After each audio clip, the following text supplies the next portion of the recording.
The road uphill meanders, slowing you down and forcing you to pay close attention not only to the shadows of the trees, but also to the tight, rocky passages. You can't help but notice a few caves and fine ambush spots. I keep an eye out for any signs of life.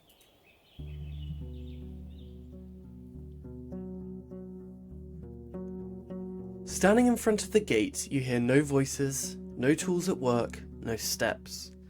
Dozens of birds live amongst the collapsed roofs. Their fluttering, singing and squawking is free of worries. If you want to travel any further, you need to ride around the palisade. Searching the ruins may take a lot of time.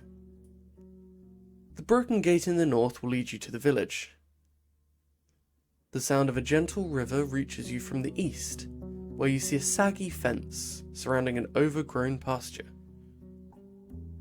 Behind the burnt building in the east, you see an oddly barren field. I approach the building near the field. The broken logs and planks are charred, while the wooden walls are rotten and covered in moss. You see no ashes or dust, proving that the fire happened long ago. The smell is awful, and there are no reasons to stay for long. You see no furniture, just some broken shelves. It was just a short storage room. The valuable odds and ends were already taken by the scavengers.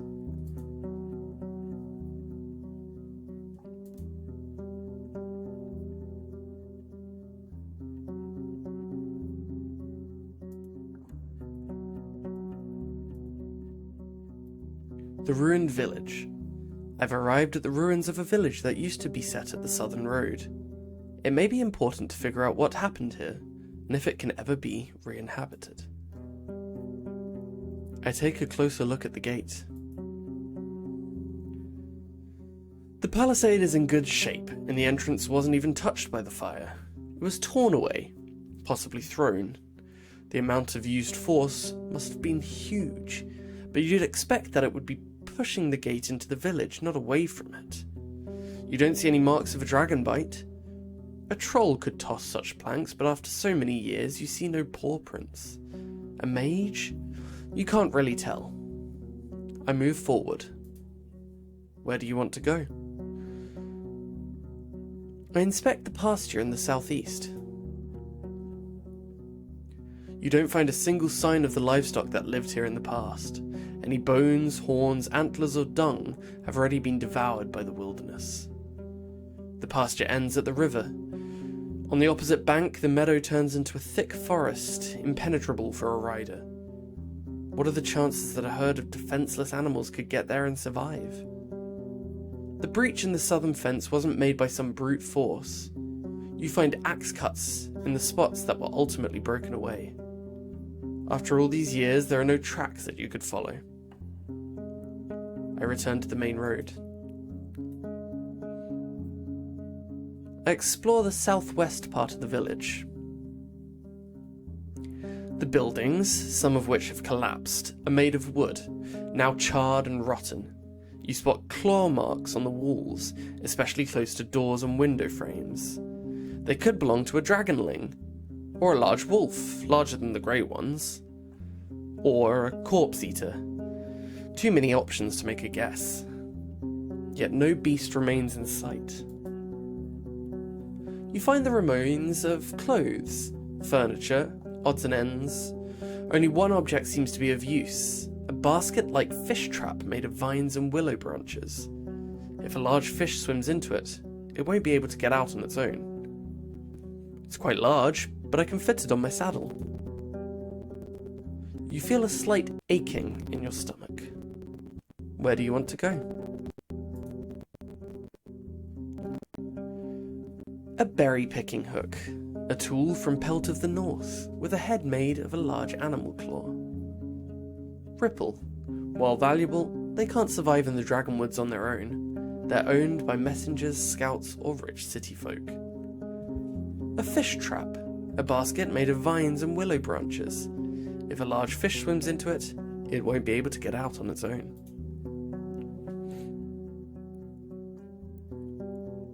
I inspect the palisade in the west. The tracks of human footwear and many, many more ape footprints cover the path formed around the palisade's breach. As far as you can tell, the freshest footprints lead to the village. The wooden stakes spread on the ground are rotten, covered in mushrooms, small flowers, insects, and worms. A good source of animal or goblin food, though you'd expect them to also hunt for the birds and eggs. The meadow in the west turns into a forest quickly. The grasses in the north surround dozens of tree stumps, already covered with moss and fungi. I shouldn't enter the forest, especially not in this area. It's unpredictable. I explore the northwest part of the village. The colourful grass covers the entire fenced pasture. The large stone placed in the middle suggests it could be a playground for ibexes, or maybe it's just an old garden. You see a couple of small sheds, a latrine, a single building to the south completely burned down. All of these places were cleaned out by scavengers. Ripple doesn't want to approach the large ruins in the north. The terrible stench of feces and rotting food scares you off as well. The paths are covered with goblin footprints. It's daytime, so the pack should be asleep. If the beasts were active, they would try to scare you off, or to hunt down your mount. This is their territory, and once they wake up, you will face a furious enemy. I go somewhere else, quietly. I want to look at the northern gate. The paths here have almost been reclaimed by grasses. To your east and west you see shadowy alleys behind damaged buildings, while the path south leads to the main square.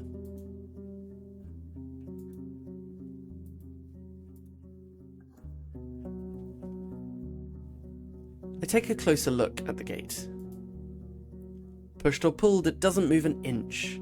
Someone has spread dirt and rocks both underneath it and around it, seemingly to keep the plank stuck in the ground. I look into the well. It's filled up with soil, and you find nothing interesting about the area around it. I approach the nearby tree. You don't find anything worth picking. The half-dead quinces have maggots crawling under their skins. You wonder which part of this meal is more tempting for the dark-winged birds sitting among the branches, the flesh of the fruits or of the worms. Quinces are rarely eaten without having a chance to blet. You can safely guess that they were meant to be dried, or to add taste to cookies or hard drinks. After a few moments, you realise that the bottom part of the tree, just above the ground, is partially charred. Someone must have opposed a torch here, but the wet wood didn't burst into flames. I go somewhere else. The closer you are to the village, and the longer you stay around, the sicker you feel. The taste of gastric juices hits your mouth, your forehead hurts, you start to stumble. Ripple, worried by the sight, pokes your head with its nose. I walk far away from the walls. Leaning on your mount, you go outside, keeping your mouth shut. After a few moments, your eyes get clearer.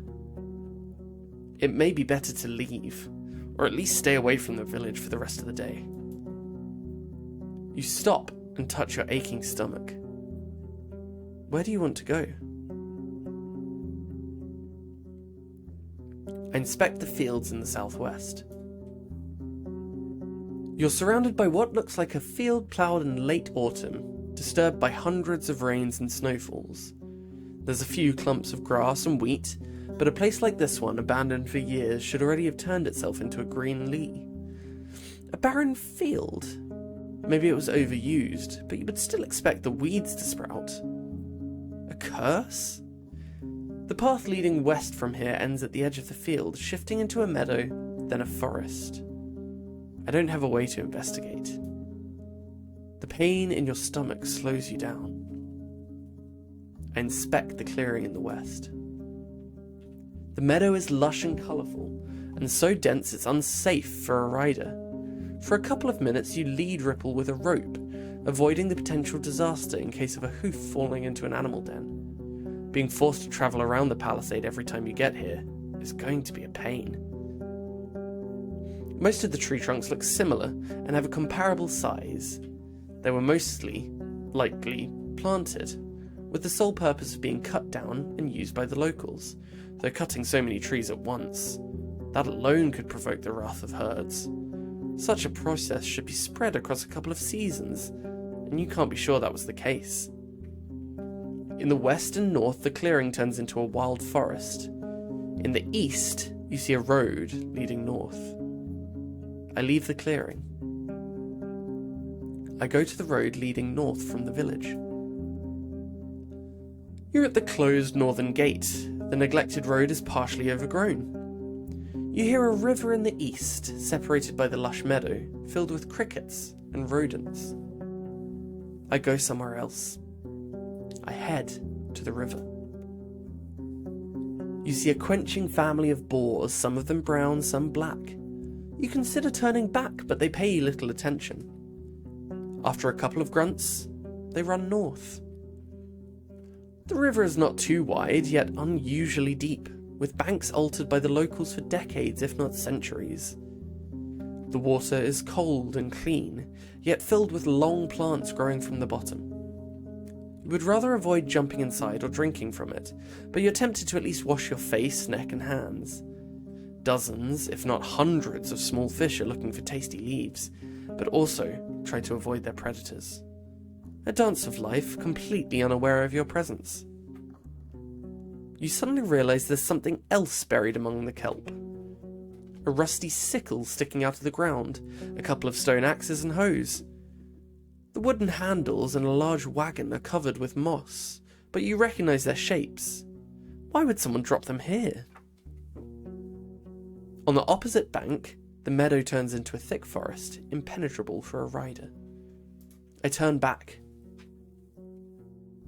I consider washing myself in the river. The living stream filled with fish and plants won't help you much. The oak ash soap you own can help you get cleaner, but I won't get any cleaner here. I step away. Travel. You enter the wetlands, with their many streams, ponds and fish. Large birds run and fly between the grey, sparse trees that are covered with moss, mushrooms and critters. For a human, it may be an unwelcoming and harsh realm, but the overwhelming swarms of insects prove that it's a realm full of life. The danger, with teeth and claws, is hidden below the water's surface. I stay away from the banks.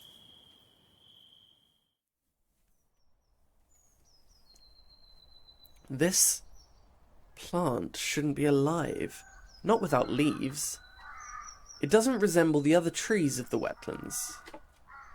It's something else. You get off your horse and prepare your axe. The water is filled with dirt and dead plants, and it smells like an old corpse. The roots are spreading far, breaking through the water's surface. You don't see any saurians in the grasses or on the shore. You approach the table-like altar made of 3 limestone slabs. Were these rocks originally as formless as they are now? Or was there a point in time centuries ago when they were precisely shaped and decorated by masters of artistry? There's no way to tell. Ripple is peacefully observing the dark grass and slapping flies with its tail. Whatever it is that you feel in the air, it's clear that your companion sees this place through very different eyes. I smile and scratch the bottom of its neck. Go ahead. I'll look around for just a moment. You don't see any creatures, nor humans. I approach the altar. There's clumped dirt in the uneven nicks, fused by years of winds and rains. The bottom surface of the table is dusty, but you don't find any spiderwebs or mould, even though it's a perfect spot for them. The tree roots cling to the altar in many spots. They're firmly attached. You struggle to move them, even by an inch. The cream-coloured limestone is cold and smooth. I try to make an offering. What is your sacrifice? Example, food.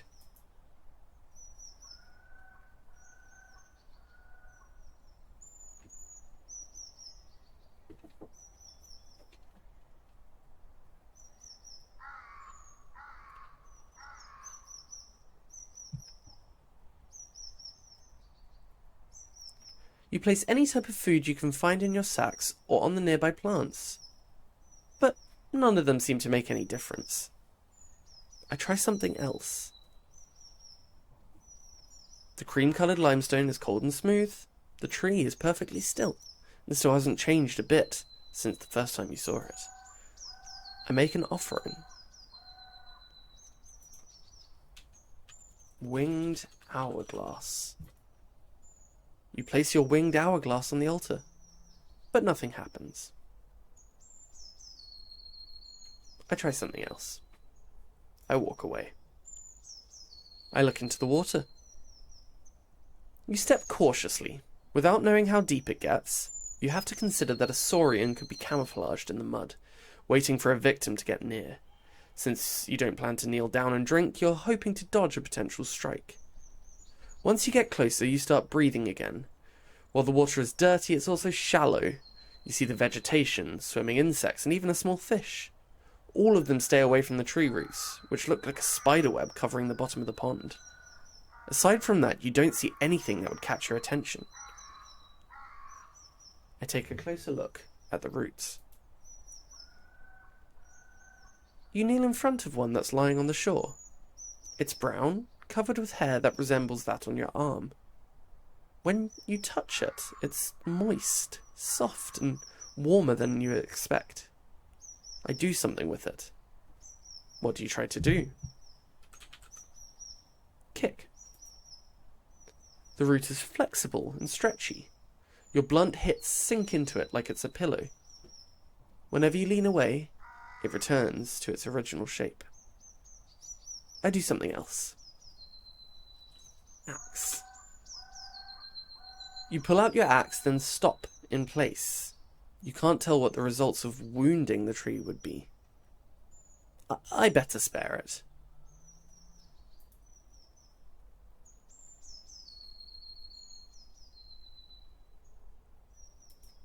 North. You slow down. Among the shrubs, a small pack of dragonlings is feasting on the carcass of a grey auroch. One of them, with red feathers on its arms, straightens up and gives you a curious glance. Its head tilts left and right, forward and back. It screeches at you but doesn't move forward and returns to its meal. You wonder what would happen if you were on foot. Would they let you be satisfied with their prey? Or would they run after you? But if so, for what reason? For now, you have enough space to move forward, yet stay safe. The powerful jaws break the monster's bones loudly, then bite off and swallow chunks of the meat. I ride forward, but I keep my distance, and look over my shoulder.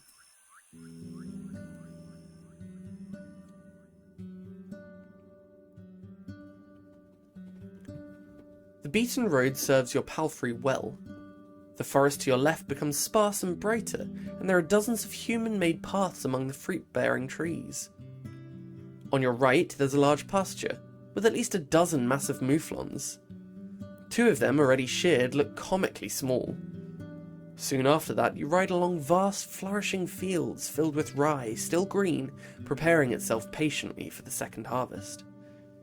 The path ends with a massive wooden gate. The stone wall, separating you from the glow of lights behind it, isn't as tall as the roofs, but you can't imagine climbing to its top. There are pretty much no cracks, no missing bricks, a sign of many hours of labour, especially considering how massive the settlement is, as wide as a city district. The birds and monkeys are now just a distant echo, replaced with the sound of carts, running, hammers, saws, laughter and shouts. Finally, maybe I can rest here. A young man is leaning against the closed gate, covered by its shadow. He's young, tanned, and has a short, elegantly trimmed red beard. Beneath a green gambeson, he wears an expensive tunic decorated with colourful trim. From his arm hangs a steel helmet, though the metal is so thin that it's mostly made of wool and leather. He moves into the light and takes on the posture of a disciplined soldier, not a mercenary. He's standing upright with his chin up. There are 2 weapons on the ground leaning on the wooden beams of the gate, an axe made of steel and a wooden club. He doesn't reach for either. You dismount smoothly, still having some vigour left. Ripple holds its tail high. A narrow path leads north toward 2 field workers, one with a hoe and one with a pitchfork. They wave to you. You can't see their faces, but their clothes are simple, grey pants and vests made from hemp and wool. I wave back, why not? They talk for a bit, looking toward you and pointing at your mount, then walk away, disappearing behind the wall's corner. The guard smiles, yet avoids your eyes, and has to clear his throat before he speaks. Welcome, traveller. If you're near here to make trouble, Howler's Dell welcomes you. We have the whitest flower there is. When he bows, you realise it's a well-practiced performance. If it's new garments you're looking for, you can order everything you need right here, in all colours, shapes and sizes. Capes, boots, vests, robes. Or, if you're yourself a master of the needle, I can assure you we have the fabric you're looking for. His act is over and he glances at your mount in a moment of silence. His eyes get wider as he observes it with a childlike fascination.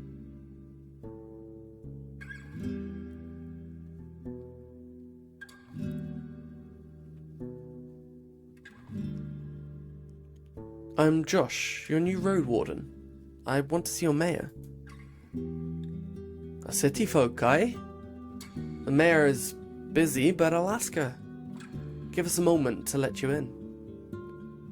He knocks at the gate, which is then pulled inwards by 2 other guards, a man and a woman, wearing their own gambesons, similarly green but tailor-made to match their figures. The nearby buildings are simple houses made of wooden beams and covered with thatch, while the storehouse is even more modest, with a roof made of planks. The watchtower has a ladder made of ropes and sticks, no stairs. Just give me a moment. The guard strides away before he finishes the last word. The others close the gate behind you and observe your mount carefully. Your eyes run east to a humming creek running through the centre of the village. I wait for the return of the messenger. Calming sound, eh? That's Howler's Creek. The guard, like most of the locals, is taller than you. Wide, but shallow. There's ne'er been a flood in years. Pa told me there used to be nae bridges. Neighbours crossed it with their boots in their hands. And 'tis clean like a raindrop, but there are nae many fish. We're the cleanest village in the north, her companion chuckles brightly. When the guard returns, he's still alone. She can nae come now. A friend of mine is in labour, aye? The mayor wants to be there when the child arrives, but I was asked to show you the village. I nod. Fine. He approaches the watchtower.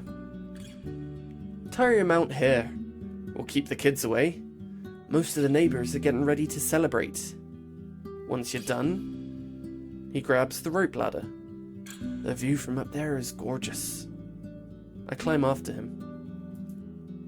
Even though the ladder swings in all directions, the guard gets to the top quickly, like a monkey climbing up creepers. You, on the other hand, need to stop and wait for the ladder to calm itself. When you join the man on the wooden platform, you're a bit dizzy. He's leaning on the wooden parapet, observing the area with a smile. I look around. See? There's nae place like Howler's Dell. The guard points in every direction, giving you no time to contemplate. For the next minutes, he describes the fields and their crops, the flocks and the pastures, and the shepherds inspecting the fences, the ancient garden of trees and bushes, larger than the village itself, the sunlight dancing on the stream to its own tune. If you're to believe everything he describes, this place has access to everything in abundance. The sweetest honey, the most fragrant bread, the softest wool, and the beer. This is excellent. He sounds like a city merchant who's trying to sell you at an old house. No wonder he's so proud. Why wouldn't he be? They've tamed this scrap of land and live in comfort. The islet in the middle connects both parts of the village. According to the man, the northern gate is hardly ever opened, as it leads nowhere now. Near the eastern gate, there's the Ape Ale Inn, where you can find a bed and victuals, and there's the stall where Acacius rewards our work, unless we annoy him with pointless talk. He lets out a chuckle. On the opposite side of the creek, there's another white house. It belongs to Bean, the best clothier in the north. The priests live in the southeast near the wall, but they don't talk to strangers. You also hear about the hunter, the cooper, the fisher, the miller. The pie maker lives with his sister, the baker. The smith and her husband, the carpenter, live with their kids. Some of the larger buildings could accommodate 2, maybe even 3 generations at once. There could be more than 100 dwellers here. You consider stopping his speech, but he suddenly points at the islet again. There, see? The mayor's coming, the one wearing purple. You're free to join her, traveller. I nod and climb down. You try to get down quickly, but 2 steps are enough to make you sure that it's a bad idea. You wait for the ladder to find its balance. You're relieved when you touch the ground again. You untie your palfrey and follow the guard. You pass a small pasturage, surrounded by a wooden fence, a few loose chickens, and a tethered boar. The fancier buildings are covered with whitewash coating and surrounded with vegetables, herbs, and flowers. The bridges are wide enough to carry even a wagon, but for Ripple, walking on the wooden beams is far from pleasant. The islet is empty, but you notice an empty stall painted with shapes of colourful flowers. I walk over the second bridge. Along the entire path, you notice more and more people, observing you, smiling, or casually greeting you as they're focused on their own tasks. Finally, you reach the main square. A large tree grows in the centre, surrounded by dark water, held together by a thin wall, perfect for sitting, but the smell coming from the liquid makes you think of rotten eggs. The plant reminds you of the tree you saw in the south, next to the swamp altar. In the north, you see the Ape Ale Inn. Judging by the tables, stools, and benches outside of it, it's open for guests. The villagers are chatting and dining loudly, and you catch their curious glances. On the side of the dining area, the merchant is arguing with a tall, broad-shouldered worker.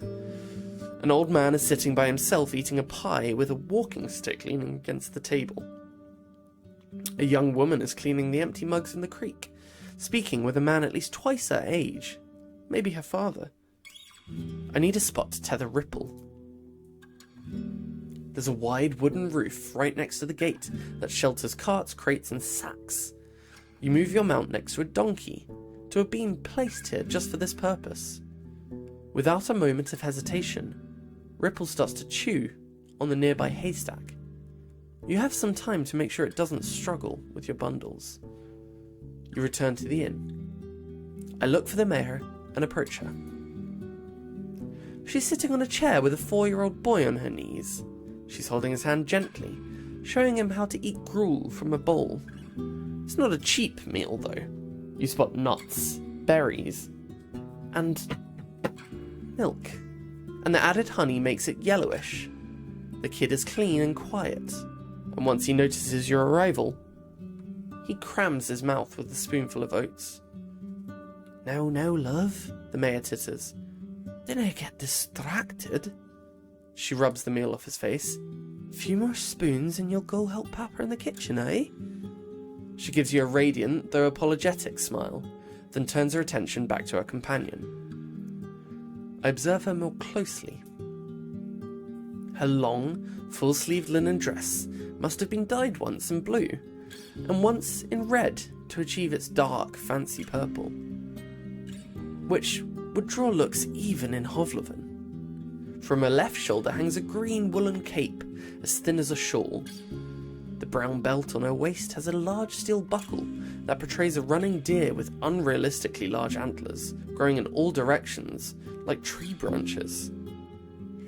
Unlike her tribesfolk, she's pale, with powdered and rouged cheeks, and her lips match her outfit, though they're a bit closer to wine red. The thick grey strands in her long blonde hair look more like a fashion choice than a result of aging. Her eyes are the colour of her cape, keen and vigorous. She's shorter than most people around, though would still be the tallest woman in most of the northern settlements. While she's around 40, her slim hands add fragility to her appearance. Even though her posture is upright, her legs confidently crossed, and her delicate voice assertive. She makes plenty of gestures, but her shoulders hardly ever move. I wait for as long as it takes. After a few more minutes, the boy lets out a gentle cough, and, after a pat on the back, the mayor puts him on the ground. "You did a great job, love, but I need to speak with our guest." "Darling," she addresses one of the inn workers, a girl close to 15, "take him to father, will you?" Her tone suddenly gets firmer, leaving no hint of a question or suggestion. "Yes, ma," she responds. Both her hair and her eyes are nothing like those of her brother, and neither of the kids resemble their mother. "So, we have a Roadwarden again. Please, sit down." She vaguely shows you the palm of her open hand, letting you pick any place you want. Since I'm her guest, I sit on a bench next to her. The flowing water hits silently the rocks and wooden stakes surrounding the isle, and splits into two stream beds. In Hovloven, the river is surrounded by tall walls, protecting the banks from deterioration, and the water is seldom free of dirt. Here, the smell is as fresh as it would be in the woods. The mayor observes your outfit carefully, maintaining a polite though cool smile. Once your eyes meet, she hardly ever looks away. "I'm sure you're hungry. My husband will bring us something soon." "I appreciate it." "Didn't I mention it? Hunger makes me peevish, and the day's too nice for that." She taps her chest and looks at a flock of birds that fly above you loudly, heading south. "As we're waiting, be so good as to help me understand something. Even if you're but a mercenary, I can nae imagine a single reason for you to choose this realm for your warden, not so long after Asterian's disappearance. There's nae glory or treasures to find here."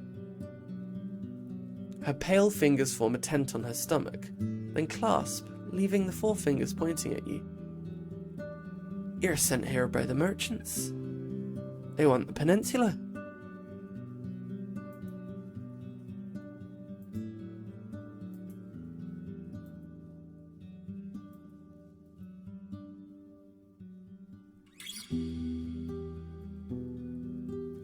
I portray the situation as lightly as I can.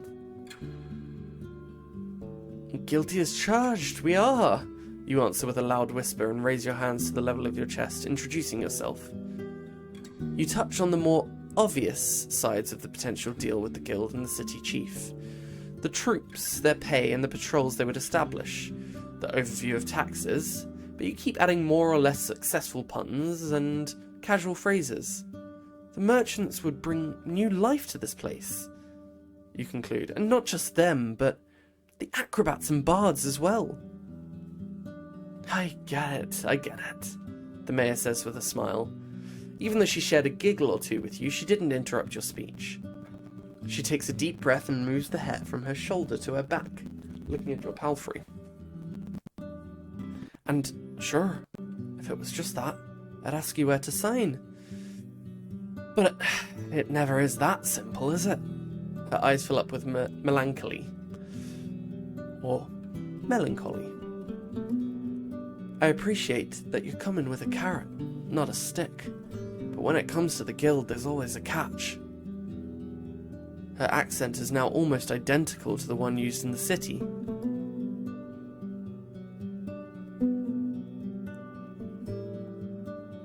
You're speaking from experience, I assume. Do I really sound that confident? She titters and waves her hand by her chin, as if you just offered her a compliment. I've seen such negotiations during my studies, though I can't say I took an active part in them. Let me show you an example. She theatrically clears her throat, patting her chest with one hand and covering her mouth with another, then leans forward and rests on her elbows, allowing her hands to freely make gestures. You make a deal with the settlement. Flour and wool in exchange for coin and tools. You send the first traders and they imply that you're ready to pay for more. More for, let's say, parchment. Months later, you want no more rye, just the parchment and wool. We can nae butcher any more mouflons, the locals say. Don't worry, you answer. We'll send you a small flock. Just turn one of your fields into a pasturage. As she pretends to speak as different characters, her voice comically shifts, and she has no issue switching between accents. I encourage her with a kind smile. She swings her hand above the table. Another year goes by, and while there's more parchment, the village lacks some crops. The tribe needs not just tools and coins, plenty of coins, but also seeds, and the guild is not satisfied. Sending our wagons costs a lot, and there are more highwaymen now. If you want us to come again, you need more mouflons, and to sell us their cheese. And guess what? With a haunting laugh, she straightens up and spreads her arms, like someone a third her age. Turns out that the village can't say no anymore. They lack supplies, seeds, and land. They can't refuse.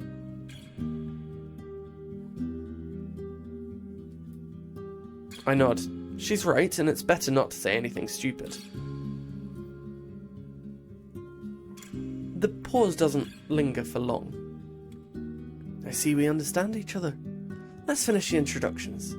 I'm Theus, one of the keepers of the Ape Ale Inn and the mayor of Howler's Dell. I assume it would be convenient for you to take my answer back to Hovleven. She wonders for a moment. Say, when could we expect the first caravan? After winter? It depends on what you can sell and what you want in return. While the conversation goes on, the food gets served. A refreshing aroma of roasted mutton, covered with a thick sauce made of mint, parsley and honey, tempts you to bite in right away. The juices are sinking into the round trencher, a plate made of simple brown bread. There's also a small bowl filled with chopped red radishes and sliced boiled egg, and a mug filled with cold buttermilk. It's all brought by a few young people, all of them referring to the mayor as their mother, and in the end, the innkeeper himself shows up to wish you a good meal. He's wearing a clean orange tunic and a not-so-clean apron made of hemp. He politely introduces himself as Eric's, and, after confirming you won't get sick from what he prepared, he leaves you and his wife to your conversation. Theus tears the meat into smaller pieces, then eats slowly, often expressing her enjoyment with a hum. Meanwhile, we get to the important stuff. Sounds like the nearby ground is fertile. The village would gladly pay its taxes in grain and vegetables, with the expectation that a squad of soldiers would provide additional protection. Our youth is strong, she claims proudly, but so we don't need your guards on our walls. But a lone Roadwarden won't keep the roads passable. We need fighters willing to patrol the paths, maybe even the heart of the woods. That's what we'd expect in return. You're not an expert when it comes to linen, cheese and wool, so the mayor spends a good couple of minutes describing the outstanding quality of what the village has to offer, especially the clothes, which are meant to be as unique as those made by Master Crispus. You vaguely recognise the name of this tailor shoemaker, but you've never earned enough to pay him for as much as a single sleeve. And, of course, we'll never reject some steel and bronze. We lack alloys for sickles and scythes. Truth be told, she then repeats her question about starting a trade route. Truth be told, the guild is not sure what the peninsula has to offer. It's going to take more than your village to convince them. Understandable, but you won't find much in other tribes. They have barely enough to survive, even after the trade for our crops, for we have the only decent soil in this realm. At least the people of Gale Rocks have salt and barrels of fish, while Creek sells meat and wood.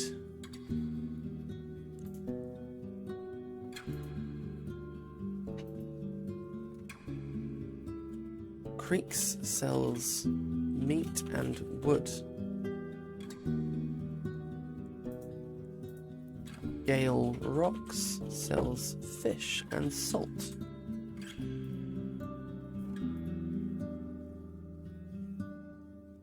Actually, if you haven't been in Creeks yet, the farthest village in the northeast, you could give them a chance. She nods with a smile. They could use your help with keeping their roads safe. White Mashes, on the other hand, as well as Old Pagos, are close to worthless. For a trade route, that is. She clears her throat. After these words, she stands up, walks to another table, and offers her trencher to an elderly man who sits there by himself. With a trembling voice, he thanks her, then starts to chew on the soggy bread. She sits down, wipes her hand into a clean cloth, adjusts the folds of her cape, and once again crosses her legs. So, tell me, Josh, how's Hovleven? Haven't gathered much news since the invasion.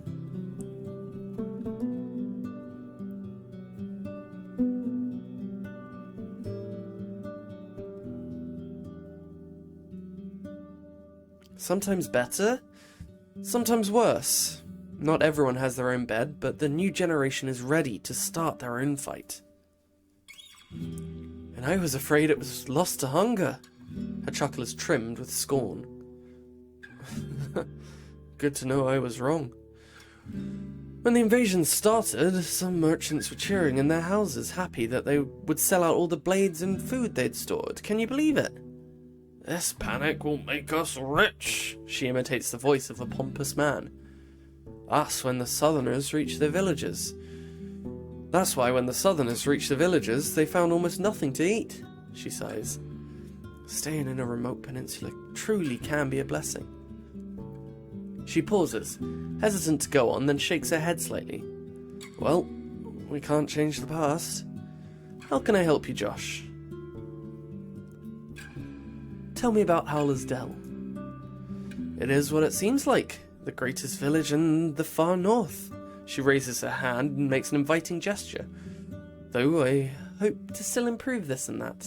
She winks at you, but is suddenly interrupted by the pained cry of a little boy who hurt his knee during a fall. As an amused elder tries to calm him down, the mayor shrugs it off and titters, then meets your eyes again. Life's good here. We have what we need and a lot of what we want, building on top of more than 12 generations of hard work and bravery. She spends a good few minutes telling you about mouflons, wheat, rye, hemp, cheese, and wool, proud of every glimpse of prosperity. Whenever she mentions an artisan, shepherd, or farmer, she doesn't miss a chance to mention how significantly she improved their conditions. She also omits some topics. You hear of no tales, songs, ancestors, rituals, or days of prayer. It's like listening to a tax collector. Only at the very end of her speech does she mention the wisdom of the elders, now kept in the teaching of druids, who help her guide those who trust her. They heal our wounds and our gardens, she explains, but then changes the topic to all the fruit trees, hares, and nuts in the woods. When she's done with it, I nod politely. I wonder, back in Hovleven, did you spend any time in Backwood Corner? It used to be this dark, dirty alley with muggers working even in daylight. I stayed there with Octavia the miller, in exchange for doing chores for her. She had this small wooden hut.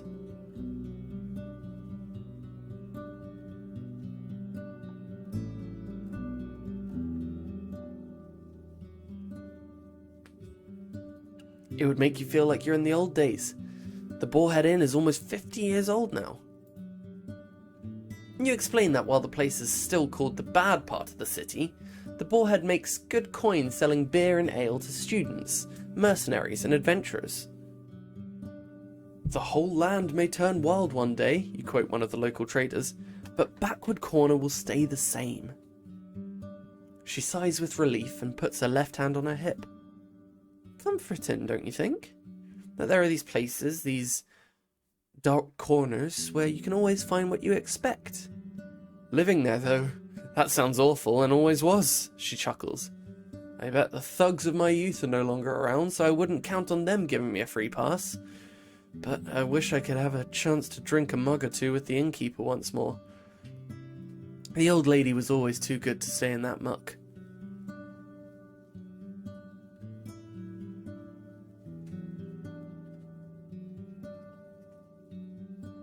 I was in the ruined village south from here. Her tense gaze shifts into an awkward click of her tongue as she leans away from you. I don't even want to think about their tragic fate. No one can negotiate with the wrath of the herds. A long pause. And I better not find you upsetting my neighbours with these sad questions. It was a challenging time for all of us. A wound we won't forget. I saw a weird tree south from here. The one with the altar standing right in front of it? She straightens up and raises her chin. You mean Beholder, the guardian spirit of the wetlands. Every fall we bring it our gifts, and in return it provides us with its blessed fruit, the flesh of the forest. She stares into your eyes. It's older than the oldest books and the oldest thoughts. The druids help us honor its sleep and show us how to ask for its help.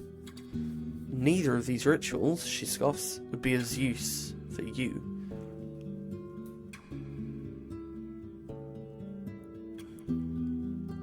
I was in Pell to the north. The innkeeper feels uneasy about Glossier's band. When you mention the raids on the northern villages, her eyes narrow. Are you sure? It's the first I've heard about it. Glossier has been around since years back, but she's not much of a nuisance. I'm just a messenger. He's asking for you to join forces with him. Well, I can't give you my answer. I won't ask our hunters to endanger their lives in pursuit of some gossip. I could ask around, learn more about this. She sighs with exaggerated relief. What a splendid idea! There are only 3 villages in the north. White Marshes, farther north by the western road, Gale Rocks by the northern coast, and creeks in the far east. Bring me news from those places and you'll get my answer. I can do that.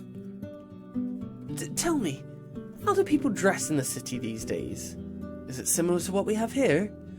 Before the war, the merchants were wearing these really long dresses and robes, way too long for my taste. They got mud stains after every rain, and I see no reason to keep shoes completely hidden.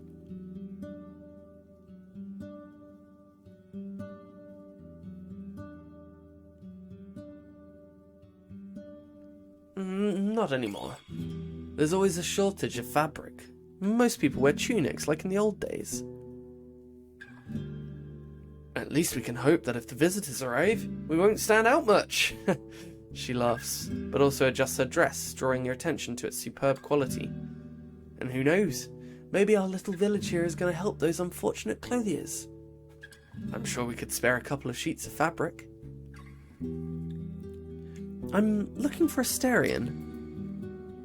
She stares you in the eyes, then turns toward Ripple. Is your palfrey a mare? We have 2 jacks, could use some mules. It is, but I need it to stay strong and healthy. Right, there's no time for the romances of draft animals. It would take almost a year, correct? It was all just a thought. When our eyes return to you, they regain their sharpness. I'd rather avoid long talks about that man. Let him remain as a part of the past spring. Since you're asking about him, I can only assume he was indeed sharing his goal with yours. I won't deny that. Yet you're already different from him. I like it when travellers don't try to sell me blue grass. Seeing her frown, she waves it off. It's just a saying. His words were stronger than his deeds, and he's no longer welcome here. What are his wrongdoings? If you have to know, he failed and won't get a second chance. He was meant to escort Egidia, a daughter of mine, to her betrothed in Gale Rocks. She was a great archeress, and the road from here to the coast is not that dangerous. When they saw goblins on the road, Astarion ordered her to push through, right into their trap. She touches her deer-shaped buckle. They got jumped like a bunch of wealthy pilgrims. A Roadwarden worth their gruel should know better. He can fight with a blade, but my girl, she never had a chance. She sighs and looks at the gate. He disappeared soon after his pitiful attempt at apologising to me, and we closed our doors behind him for good. I'll let you know if he ever tries to return. Any ideas where I can look for him? She adjusts her cape with an annoyed shrug. Try asking for him in the north. He spent most of his time between white marshes, gale rocks, and creeks. Here, he wasn't that eager to share his plans. Did you ever find your daughter? For a few breaths, her green eyes seek something in your face. Her words are careful yet hesitant. She's with the fogs now. Goblins are after food, so they carried her shell away. One day she's going to charge at our walls, awoken and empty. Even though she was a bit mawkish, her heart was strong and patient. She listened to people, was ready to help them and to cry with them. I could tell you stories, but for what?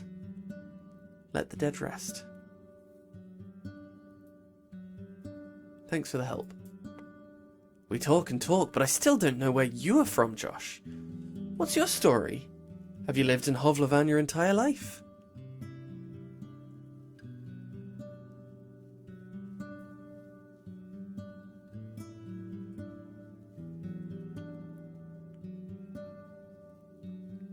Only for a bit. I was raised in a small village just nearby, and moved to the city after I decided to look in for luck as a Roadwarden. To see the city for the first time after being surrounded by a couple of small houses and fields. It's a strange feeling, isn't it?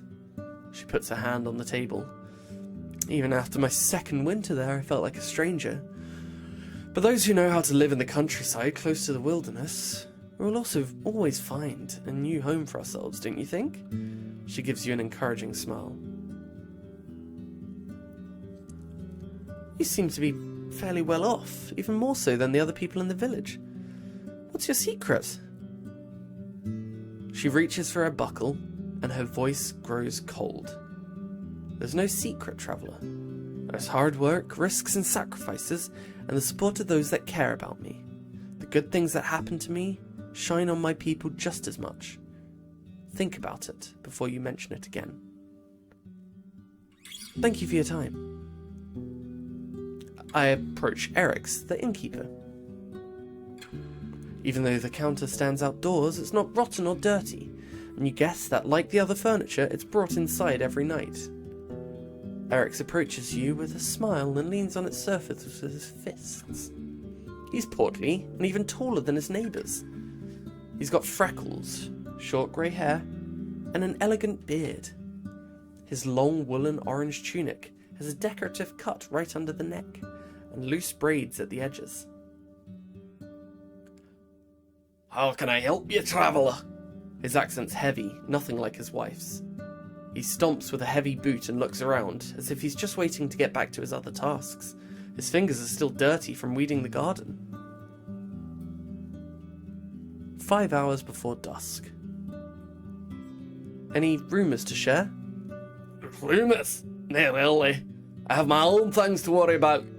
Neighbours to keep their own company. Better for everyone to seek help from my wife, or the forest speakers, nay, and a mug of ale. So, no rumours, but maybe you've heard about someone who may need my help? You say it as if we expect travellers to get here any day now. I'll ask around. Come tomorrow. Have you had any interesting guests recently? I dunno know. He scratches his beard.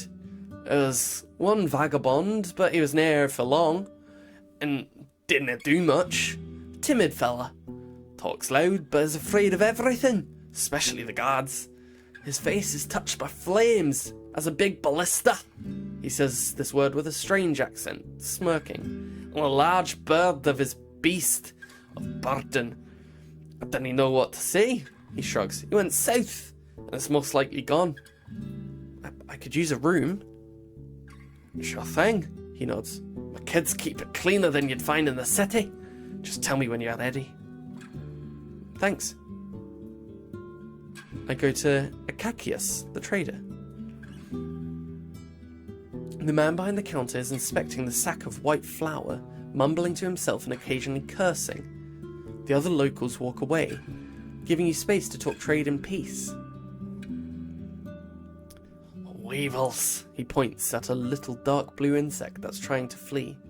Shit me fire, 'twas ground a few days ago. Nae pies for us tomorrow, looks like. He puts the sack on the ground. I'll take care of it later. A Roadwarden, eh? Even the mayor cared enough to see you, and kids are lining up to look at your horse. Strangers are like ghosts to them now. He's wearing a simple brown robe with no hood, a rope instead of a belt, and a modest trim made of green thread. It barely reaches below his knees, revealing his sandals and crude pants made of linen. At the same time, it's way too large for him, and hangs from him like a bag. He looks like a poor vendor from Hovleven. He stands sideways to you, with legs crossed, leaning on the counter with one hand, and keeping the other one on his hip. He's around 40, short and a bit greasy, with a humble beard and hair. His fingers are unusually long.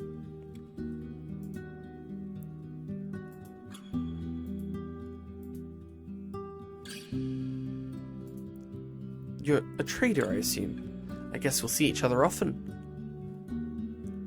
For ye, a trader, for my neighbours, the treasurer. Name's Akakius. Everyone here brings what they have in abundance, and I either sell it to travellers or divide it among the workers, builders, artisans. These things here are nae mine. He rungs his eyes over the crates and barrels. But I can show you our wares if you want. But dinna ask me for better prices just 'cause you're a traveller. I need to explain myself for every deal I make, or Theus will laugh at me all the way to the pyre. Do you need any help? I could use a job. Know what? It's something urgent. I need a medicament for my daughter. Not that she's hurt or anything. He raises his open palms as if to show that he's not holding a knife. She's a teen, wants to start hunting in the woods. I canna teach her much, but I'd sleep better with her having a healing potion. You have... He hesitates. Almost 9 days. Bring me the potion before the last dusk, and I'll pay you 5 dragon rings. She didn't want to take the stall after you? Nah, but that's fine. She hates me. 'Tis better for her to take after her mother. Your daughter hates you. His low voice sounds like grunting. Since you have to know, our laws make me admit I was a wife-biter, and by my own deeds I've lost my family. My daughter has a new father now, and I'm nae allowed to marry again. As he starts to speak faster, he also wags his finger at you. But I'd never touch my girl. Keeping her safe is the right thing to do, even if it doesn't make things right. And where can I find such a potion? I can think of 2 places. The safer bet is beyond old Pargus, on the mountain of the crazy monks. Crazy and boring, more boring than a mouflon, but they often brew with pneuma. You can also head south, east of the crossroads, behind Pelt to the north. I've nae been there myself, but you'll find a dolmen there, as old as a city. And this... He reaches for his clinking pouch and pulls out a massive iron key. is meant to open some secret passage there. How do you know about that secret? From a merchant. She's from south of Hag Hills. I was meant to pass the key to her friend, but he never showed up. And you've just been keeping this key at your side ever since? I kept it with my trinkets and coins, that's all. We were planning to go there for years, but 'tis one of those things that you talk about and they do it. His brief laughter turns into a cough. Fine, I'll look for it. Good, he smiles. Anything else? I don't need furniture or barrels of food. Do you have anything of use for a traveller? 'Tis hard to say, what the travellers need. He clears his throat and turns away to have a look at his store. While some of the crates and barrels are empty, they carry an assortment of odds and ends. Tools made of wood and stone, pots, mugs, seeds, vegetables, fabric. It takes him a few minutes to look through the wares. He puts 3 packages on the countertop, and as he unwraps the first one, you recognise what it is by the shape alone. Tell me this isn't a beauty! He chuckles and lets you hold the shiny battle axe. The haft is long, but the head is light. I know what you're thinking. Your eyes say everything. He praises the weapon loudly, but you barely listen to him. You see your reflection in the unused blade, as sharp as they get. You're not a smith, but you see not a spot of rust. When you take a swing, it hardly takes any effort. The leather straps holding the pieces together are just a decoration, and the handle is as smooth as glass and perfectly fits into your hand. The man chuckles. You like it, eh? Now, I doubt you'd be able to afford it. But dinna worry, that's not all I have. You take a look at the rest of his stuff. The long fingers tap against the parchment windows of a lantern. Its frame is cheap, made of oak. "'Tis glued and 'tis quiet," he says while shaking it in the air. "Nae as fancy as the iron ones with oil, but you can carry it in caves without luring old corpse eaters and goblins. Perfect for a traveller. Just take a look." Inside the lantern, you find a place for a candle. Not a great match for people living in wooden houses. "Hiding glue and easy to make, but I'll nae ask for more than 4 rings." The last sack is as wide as a saddle and 3 hands tall. It contains a whole bunch of undyed linen sheets. We usually keep them for traders, but we could use a few dragon rings, and who knows if there's ever going to be a next caravan. He gives you a long look. Interested? Depends on what you want for it. A wooden lantern, primitive but convenient. The linen fabric, a stack of linen sheets, a valuable commodity. A new battle axe, a light sharp axe with a head made of steel. I bring goods to sell. He gestures for you to gather your things. This junk doesn't interest me. We're looking for what we can nae make by ourselves, like iron or enchanted items. Next time, maybe.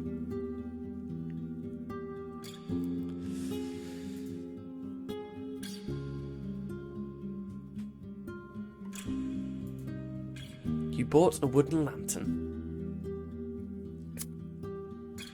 What can you tell me about Asterion? Even though he was here more than once, he didn't leave much behind. Smelly hoarder. He looks around and spits on the ground. At least he bought a blade from me. Do you remember what blade it was? Sure. It was a special one. A sickle sword, with a tip-weighted twas at the grip. Longer as from the fingertips to shoulder, nae a sword, nae a knife. Single-edged, bore his own steel to melt for it. What's it good for? Fencing? More for cutting bushes, creepers, roots. It will nae fell a tree, but 'tis a fine tool. He nods to a passerby, but his smile disappears as quickly as it had shown up. Pathfinders use it. My pa used to have one as well. He chopped nuts with it. Nuts and mouflons. So he took it to the wilderness. He shrugs. Pretty much anywhere. There are hills from here to the coast and bogs in the north, and the heart of the woods. Can I help you with it? Nothing for now. I walk away. I leave the square. You're wandering through the village. You see a crying boy surrounded by 3 older girls. They clean his injured knee while stopping themselves from laughter. A man is showing a teenage girl how to chop firewood with a bone axe.